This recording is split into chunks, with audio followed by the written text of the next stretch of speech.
it's a shining star of the city and the East Metro, and I think it's been a blueprint for other communities that want to have these type of amenities for people in and around Minnesota and, globally.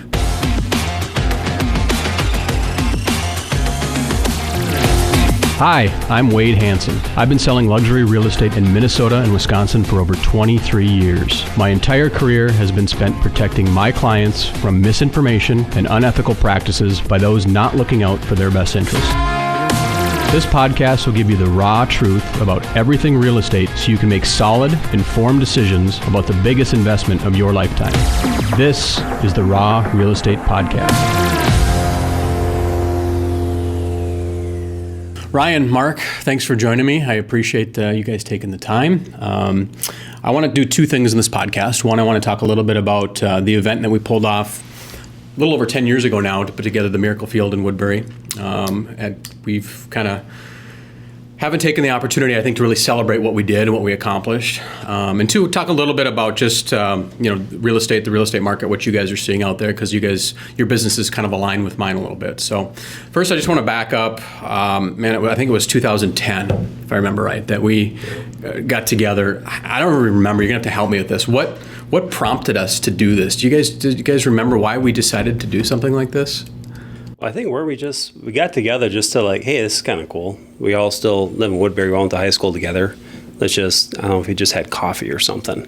And then we started kind of doing some networking back and forth. Hey, I know someone that needs landscaping, or I know someone needs to sell a house or buy a house, whatnot. And then we did that a couple times, and then it's can we do something more with this? And I'm not sure if you got connected with, was it the Rotary? Yeah. Club, and they came to a meeting and this makes sense.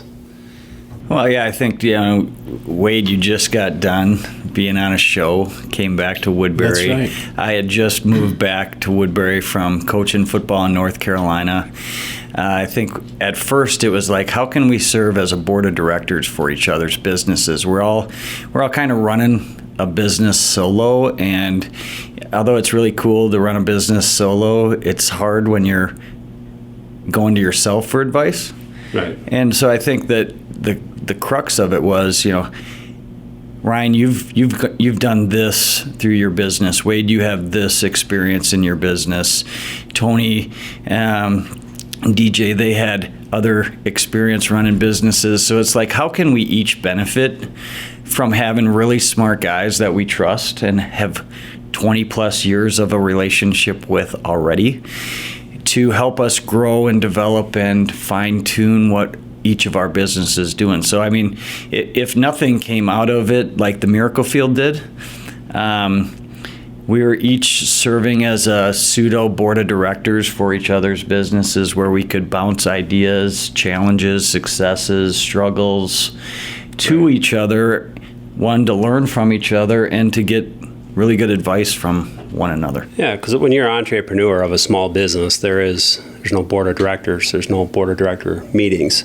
So it's you figuring it out on your own. Yep. And so it was nice to have, a group of 6 or 7 entrepreneurs to be able to go over kind of board-like decisions and struggles that we all had with employees and finances and the market and whatnot have you. It's nice to be able to bounce ideas off each other.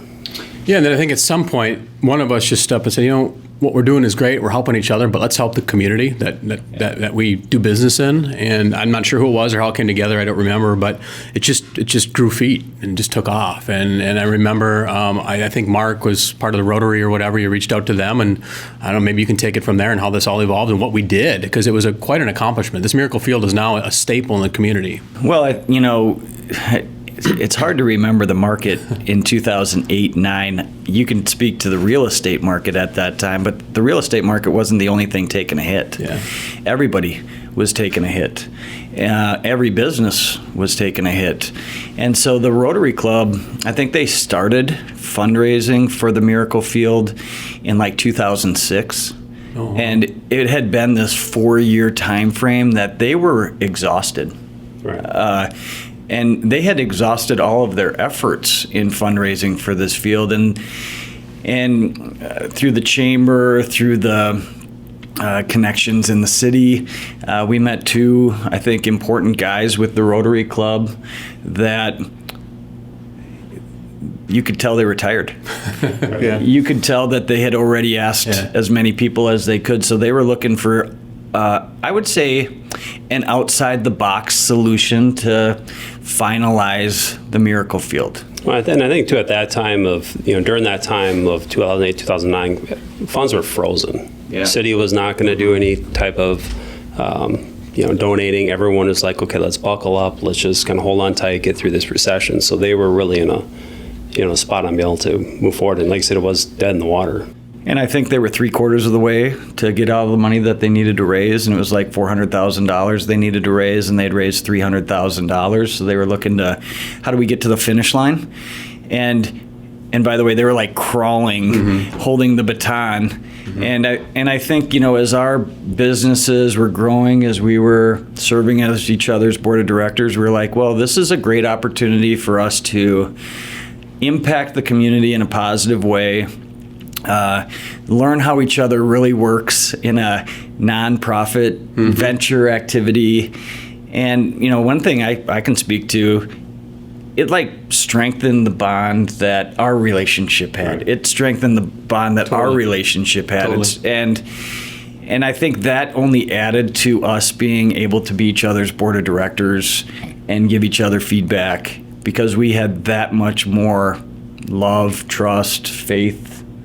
We'd sweat together. We'd, put on, and it was, Ryan, you could probably speak to how exhausting the efforts were to have. We had a big event at then what was called Bielenberg. I call it the Sports Center on Hargis Parkway.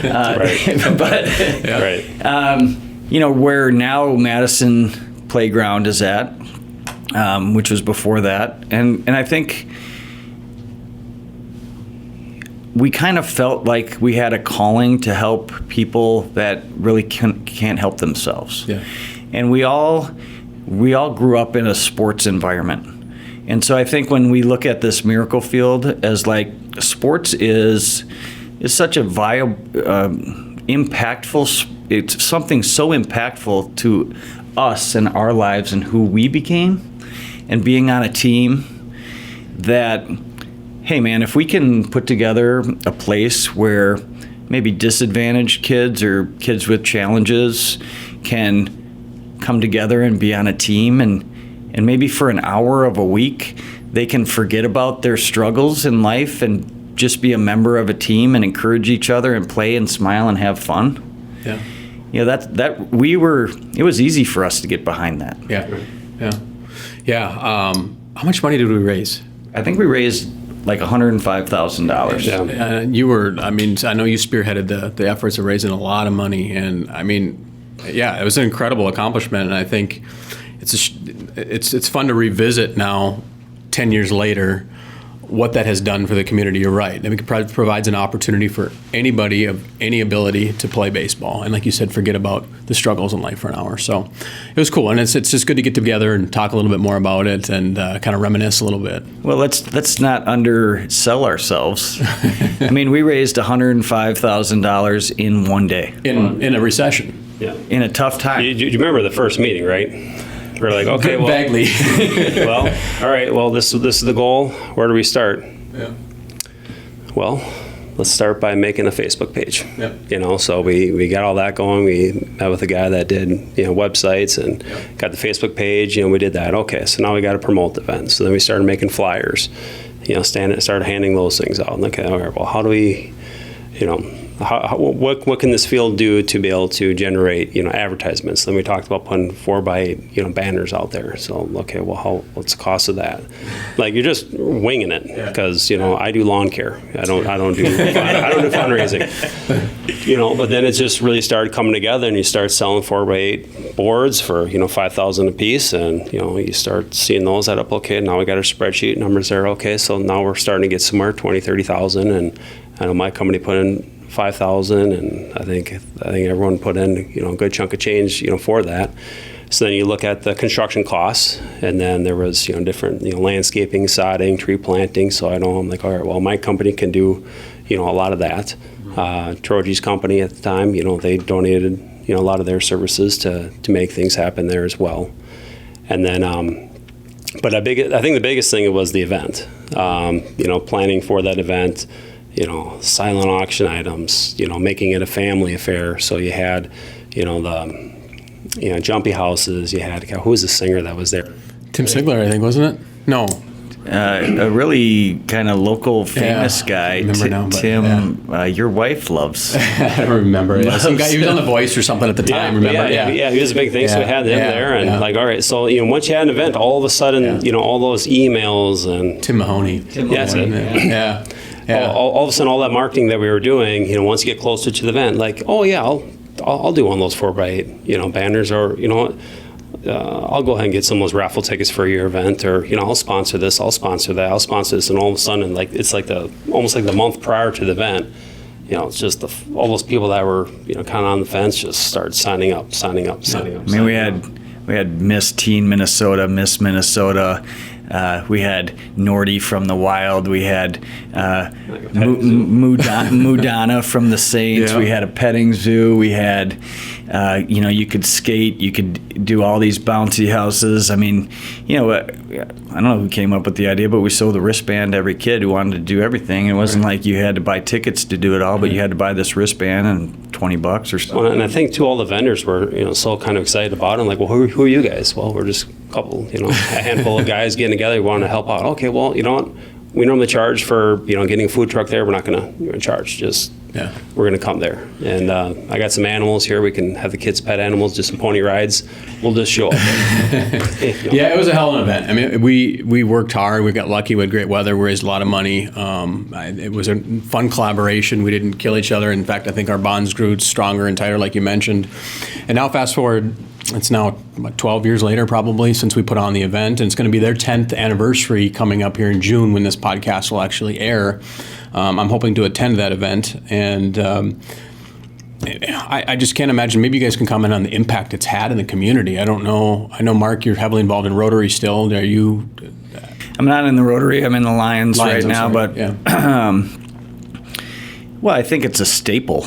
It's not only a staple in Woodbury, but I think it's a staple on the east side. And I think, being able to honor Jeff Hansen, who had a big impact in baseball in the Twin Cities, and with the Rotary, because they made obviously a huge impact on this field too. But I think it's a shining star of the city and the East Metro, and I think it's been a blueprint for other communities that want to have these type of amenities for people in and around Minnesota and, globally.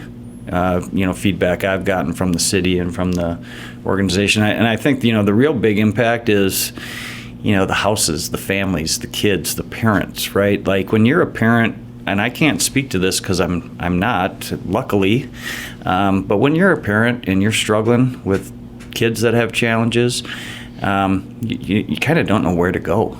There's not hey, here are a ton of resources for you. Mm-hmm. But this is like that reprieve, I think, is the word that many people have told us. And it's like when you have one healthy kid who can go play healthy sports and it's okay, and now you have a kid with some challenges, to be able to take them into a sporting environment where they can be part of a team and kind of have that same experience. I think it'd be interesting to know in 30 years the impact it's had on those kids' lives to be able to be part of a team and how much more adjusted they are into real world. Yeah. And I don't know, 10 years after having it, I think we can tell from the families that have been impacted that how great it's been for them, and I know a number of different families that have kids playing on it, and they've said that, and I've had to be like, and by the way, did you know that me and like 4 or 5 other guys, came together and raised the last $100,000 plus to make this thing happen? Yeah. And what what we were talking about before filming happened was it's hard to self-promote. Yep. It's really hard, right. and we're type of guys, and our character is we're just going to do it, and and we'll let the dust fall where it is. And if we make a good impact, great. And if one person notices, awesome. Yeah. But we're not doing it, like, we didn't do it because we thought hey, this is going to build our businesses and grow a bunch of clients. This is like, well, this is the right thing that we need to do. And this is like the character of the individuals that we have growing up in Woodbury. Yeah, yeah. So I'm going to shift gears a little bit, we were getting together, I don't know if it was monthly or weekly or whatever it was. We used to see each other a lot, and obviously life's gotten in the way of that, and it's good to see you guys again and connect and get together. But just kind of tell me where your businesses are at today. I mean, obviously Ryan with Warner's Outdoor, we see your freaking yellow trucks everywhere. You run probably the largest outdoor services company I know on the East Metro. So just where are you at today, 10 years later? Tell me about your business. Yeah, right now we have about 50 to 60, full-time employees. Have about 30 crews internally doing, landscaping, sprinklers, lawn care, tree work, Christmas lights, ice rinks, you name it. So, it's been quite the ride. We always try to grow at about 10% every year. You always got to be careful with that. Once you start getting a little more established, it's not that hard to get loans, and you can really go the other way pretty quick. So I've been very cognizant of, buying things with, at the proper rates. So that way we're trying to grow at about 10% a year, not too crazy. So, but, demand's been really good. I would say with COVID, the demand was a little crazy. Crazy in a good way? Meaning people are... Crazy in in a real good way, for us. Tell me why. What's happening with COVID? How's that affected, just what people are investing into their homes? Yeah, I think what it is obviously when people start working from homes, they're staring outside, more often, and what maybe was acceptable before was really starting to kind of bother them because they look out outside their house Monday through Friday, and they don't like what they see. And so, people that I would say 5 years ago probably would never have built like maybe a $50,000 patio with retaining wall and pergola. Now they wouldn't think twice about it because it brings them, happiness because they're going to be at home anyways. Yeah. So they're kind of wanting to enjoy their spaces more, don't you think? I mean, right. This they want that. COVID's kind of driven people to be home more, so they want to enjoy those spaces more. And I've seen the same thing in my industry as well. So right. What else are you seeing as a result of COVID? What has changed? How has that impacted your business? How has that impacted, I guess, the lifestyle of a homeowner? Is there anything else out there that has really made a huge difference? Well, I think with homeowners, what's happening now is that, for contractors, things are very challenging, right now. I would say a year ago when a truck broke down, you just brought it to a repair shop and you got it back in a week. Now it takes 2-3 weeks just to get it in, and then once it's in there, parts are on back order. So now homeowners, when they get a bid, they're just happy someone shows up for the bid. For one, right. Just because that's just where it is. Yeah. Contractors are just so busy. Yeah. And I do feel like some contractors have taken advantage of the COVID situation. Like, well, sorry for not getting, or holding up to our promise because COVID, supply chain issues. Someone else's fault. So, where we've, I've got the same morals as I did before. If we're going to say we're going to get a quote to somebody, by this day you're going to move mountains and make that happen. Yeah. And it's hard with new employees because maybe they came from a company where they didn't have those types of things, standards, where it's more for them, it's more of a, well, I'm busy, that's why I didn't get it. Like, no, that doesn't count. Right. You control your schedule and make sure that you can make a promise to somebody, it happens. So, but I would say it's tricky waters, I would say. And I would say anyone that's in the construction industry, this is kind of a challenging time in that, yes, there's a lot of demand. What you have to pay for employees right now is very high, and you have to take chances on that. And it's really easy to get too far, right now. Equipment, you want to buy equipment, that takes forever to get as well. Yeah. So it's unheard of times, right now. Yeah. I'm trying to buy a truck right now. We had 2 weeks ago, we had to go to Georgia to go get it. That's crazy. F-350. That's crazy. And that hasn't changed at all, has it? There's no loosening up in that, is there? No. That's wild. That's wild. And Mark, 10 years later, 12 years later, you're obviously, I tell everybody about you, you're my financial advisor, and have, like I've said many, many times before, put my family and a financial position I never thought I'd be in, and I thank you for that advice. And just tell me where your business is at today, and maybe how COVID has impacted that. 12 years ago, starting my business with going to your family and friends to say, hey, will you please take a meeting with me, to to now, I think we serve over 500 families, households. We're managing over $100 million in assets. Wow. And by the way, a lot of education, right? Twofold. One, in books and at classes to sharpen my craft and get better. And two, unfortunately, living experiences of both my parents passing away. When we did the Miracle Field event, my dad was mayor of Woodbury. No, that's right. It kind of helped. Yeah. A little bit. But now he's not even alive. Yeah. And so, that's... all I can say to you on that is you can add up all the book knowledge that I've obtained, from pretty prestigious universities and schools, to saying that doesn't even come close to adding up to the real life experience of kind of going through it yourself. And so I think, it's really neat. I'm building my business right now all on referrals. Mm-hmm. Whereas before I was making 100 calls a day to try to find somebody to meet with. Yeah.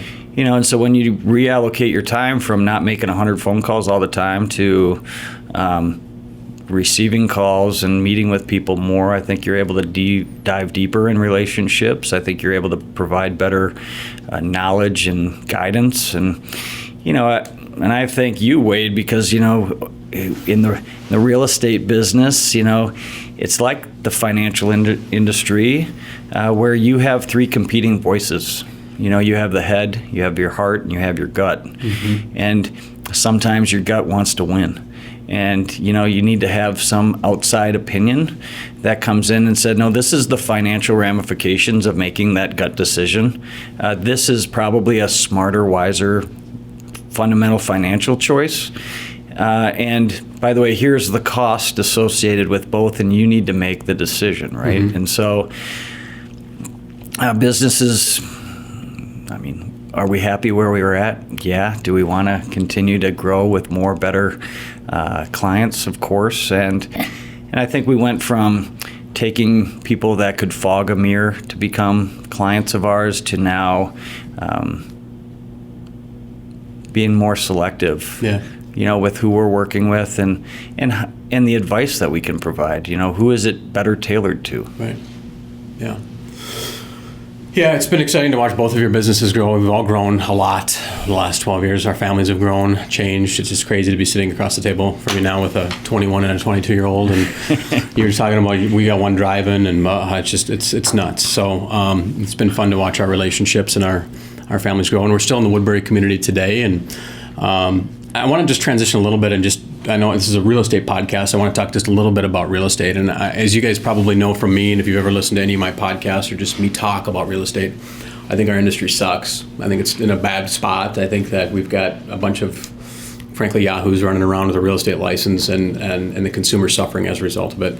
You guys have both purchased real estate, built real estate. You're, frankly, involved in real estate on a daily basis.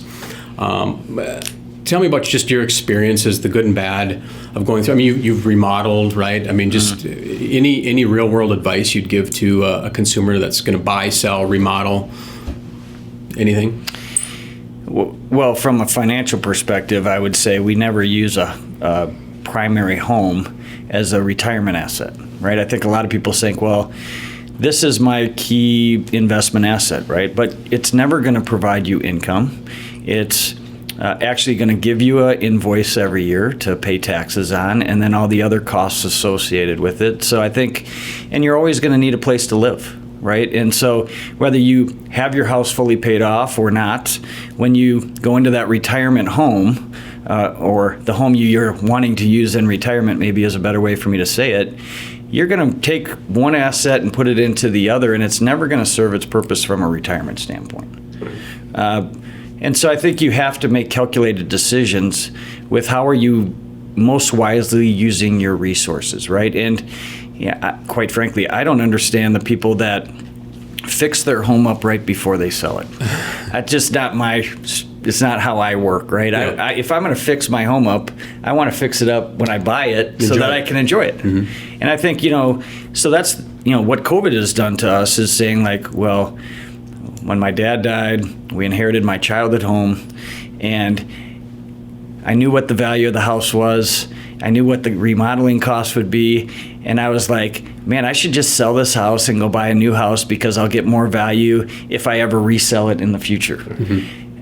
But then you lose that generational connection between like my parents and how I had it growing up. And so then how do you make good financial choices with what remodeling we wanted to do? Right. Well, and that's when I came to you, Wade, and I was like, well, should I sell? Should I remodel? Should I buy something new? Should I build? And the head and the heart and the gut, and so the heart kind of won a little bit, but, we made some financial decisions that wouldn't kill us in the long run, and hopefully we're able to enjoy it for 40, 50 more years, and then at that time we can pass it on to one of our kids. Yeah. Because it's never going to be that instrument that gives us income. Yeah. It's going to be a place to live. It's going to be a place to raise our kids. And how do we cherish the memories that we've made and make new memories along the way, right? It's like respect the old and plan for the new. And Yeah. it's kind of what our focus has been. That's great. And you eventually built a home. If I remember right, I sold a home for you. You were in Cottage Grove, and you built a home in Woodbury.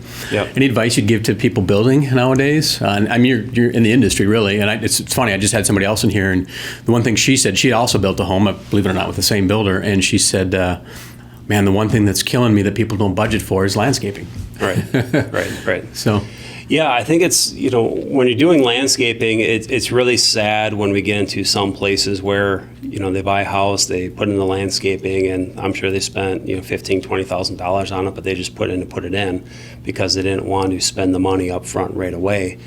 And then we come in 3 or 4 years later and like, well, now we got to tear it all up. So you literally just wasted $20,000 to put in something that costs $50,000 to $70,000. So, I guess I would view landscaping as if you see yourself doing something with your landscaping, whether it's a pool, whether it's a patio, if you're going to do that in 5 years, don't throw away, $20,000, because if you're going to build a house for, let's say, $500,000 to $750,000, you're going to spend at least, $20,000-$30,000 minimum on landscaping between the sod, edging rock, just the bare bones with that. So that's really how you have to look at it.